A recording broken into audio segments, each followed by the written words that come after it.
talk about the latest, Professor Cohen. Where do you want me to begin? I mean, we are watching history being made, but history of the worst kind. That's what I'm telling my grandchildren. Watch this.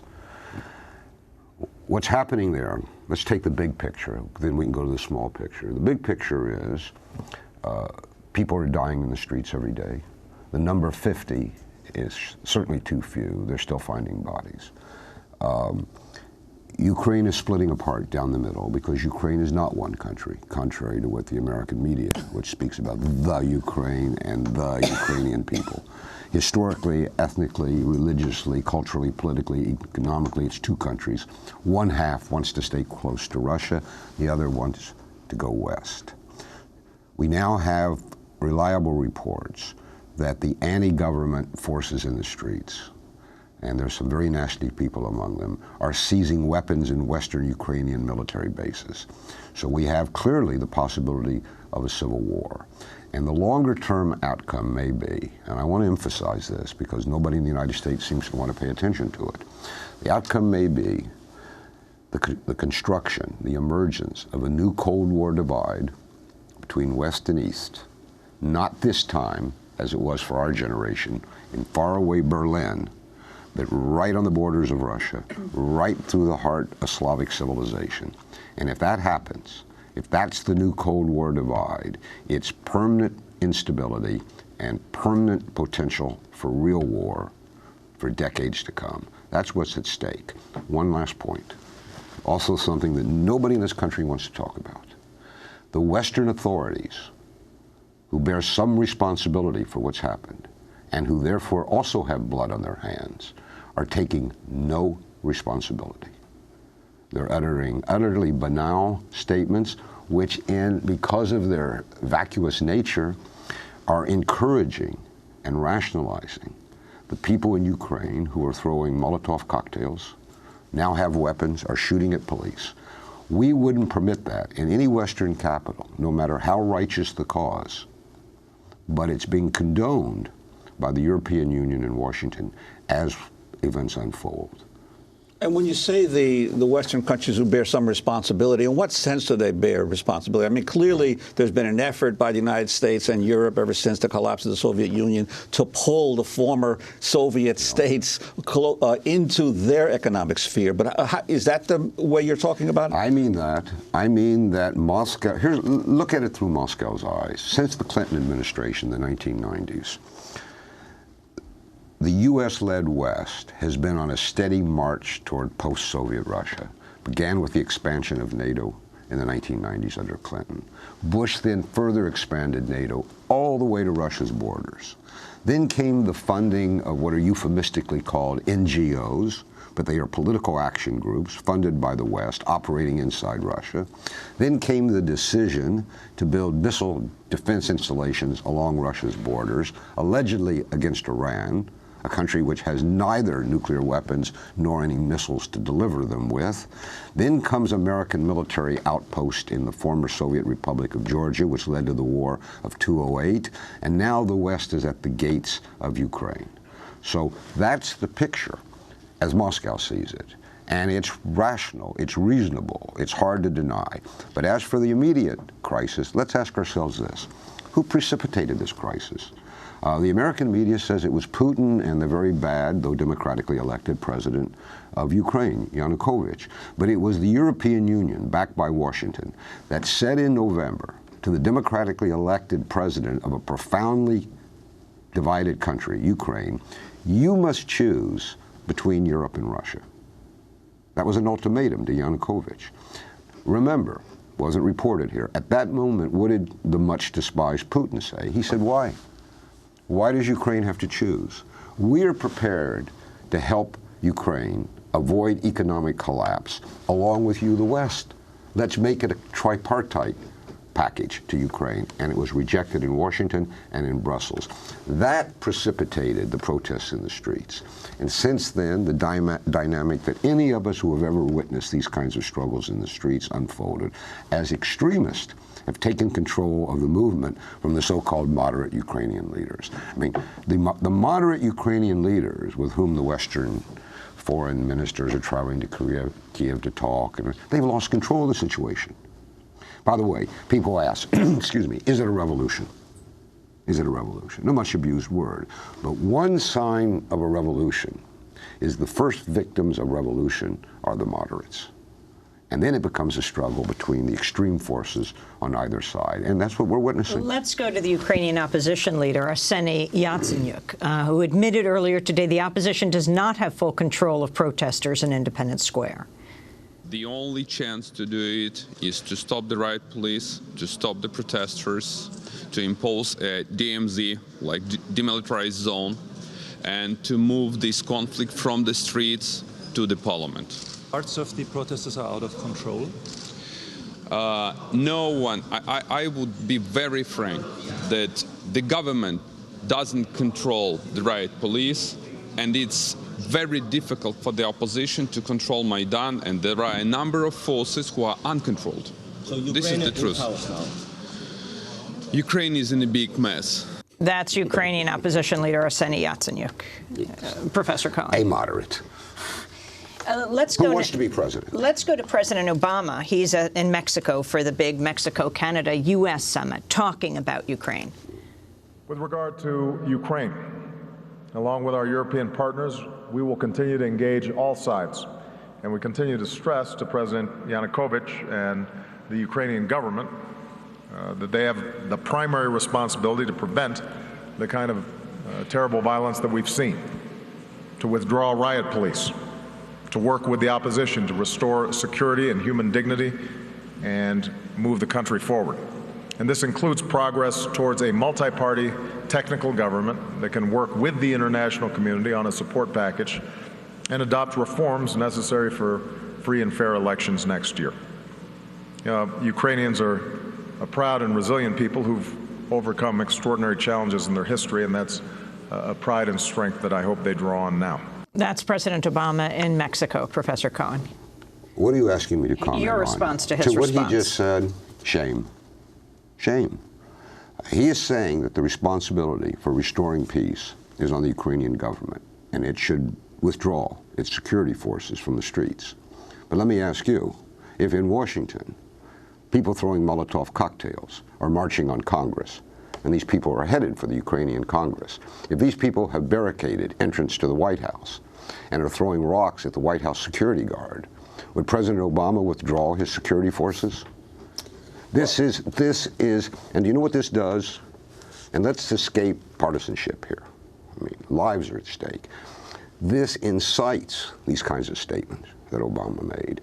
It rationalizes what the killers in the streets are doing.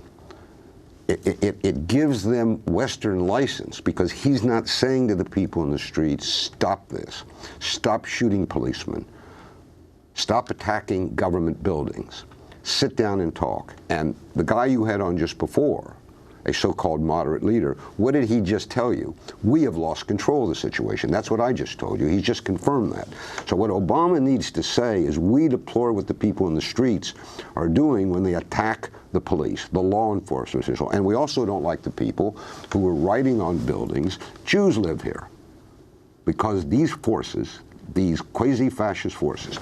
Let's address this issue, because the last time I was on your broadcast, you found some guy somewhere who said there was none of this there. All right, what percent are the quasi-fascists of the opposition? Let's say they're 5%. I think they're more, but let's give them the break, 5%. But we know from history that when the moderates lose control of the situation, they don't know what to do, the country descends in chaos. 5% of a population that's tough, resolute, ruthless, armed, well-funded, and knows what it wants can make history. We've seen it through Europe. We've seen it through Asia. This is a reality. And where Washington and Brussels are on this issue, they won't step up and take their responsibility.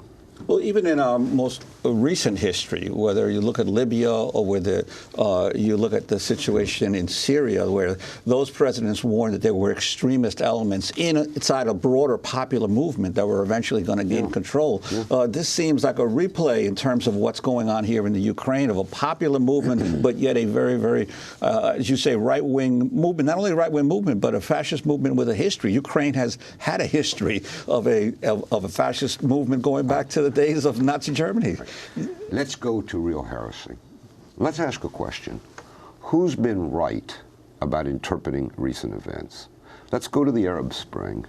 Obama in Washington said this is about democracy now. This is great. Russia said, wait a minute. If you destabilize, even if they're authoritarian leaders in the Middle East, you're not going to get Thomas Jefferson in power. You're going to get jihadists. You're going to get very radical people in power all through the Middle East.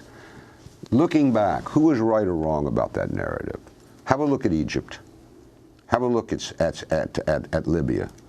Who was right? Can Russians ever be right about anything? Now what are the Russians saying about Ukraine? They're saying what you just said, that the peaceful protesters, as we keep calling them, I think a lot of them have gone home. There were many. By the way, at the beginning, there were hundreds of thousands, tens of thousands of very decent, liberal, progressive, honorable people in the streets. But they've lost control of the situation. That's the point now. And so the Russians are saying, look, you're trying to depose Yanukovych, who's the elected government. Think, if you overthrow, and by the way, there's a presidential election in a year. The Russians are saying, wait to the next election. If you overthrow him, and that's what Washington and Brussels are saying, that he must go, what are you doing to the possibility of democracy not only in Ukraine, but throughout this part of the world? And secondly, who do you think is going to come to power? Please tell us. And we're silent. I want to go to the famous leak tape right now. The top State Department official has apologized to her European counterparts after she was caught cursing the European Union, the EU, in a leaked audio recording that was posted to YouTube. The recording captured an intercepted phone conversation between the U.S. ambassador to Ukraine, Jeffrey Pyatt, and Victoria Nuland, the top U.S. diplomat for Europe. Nuland expresses frustration over Europe's response to the political crisis in Ukraine using frank terms. So that would be great, I think, to help glue this thing and have the UN help glue it. And, you know, the EU. While Assistant Secretary of State Victoria Nuland's comment about the EU dominated the news headlines because she used a curse, there were several other very interesting parts of her conversation with the U.S. ambassador to Ukraine. Let me work on Klitschko, and if you can just keep, I think we want to try to get somebody with an international personality to come out here and help to midwife this thing. And then the other issue is some kind of outreach to Yanukovych, but we probably regroup on that tomorrow as we see how things start to fall into place.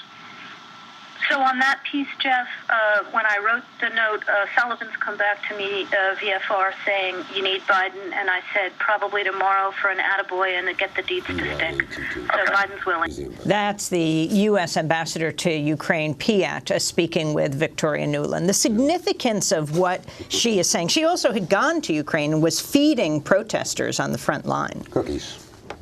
Cookies. Well, here again.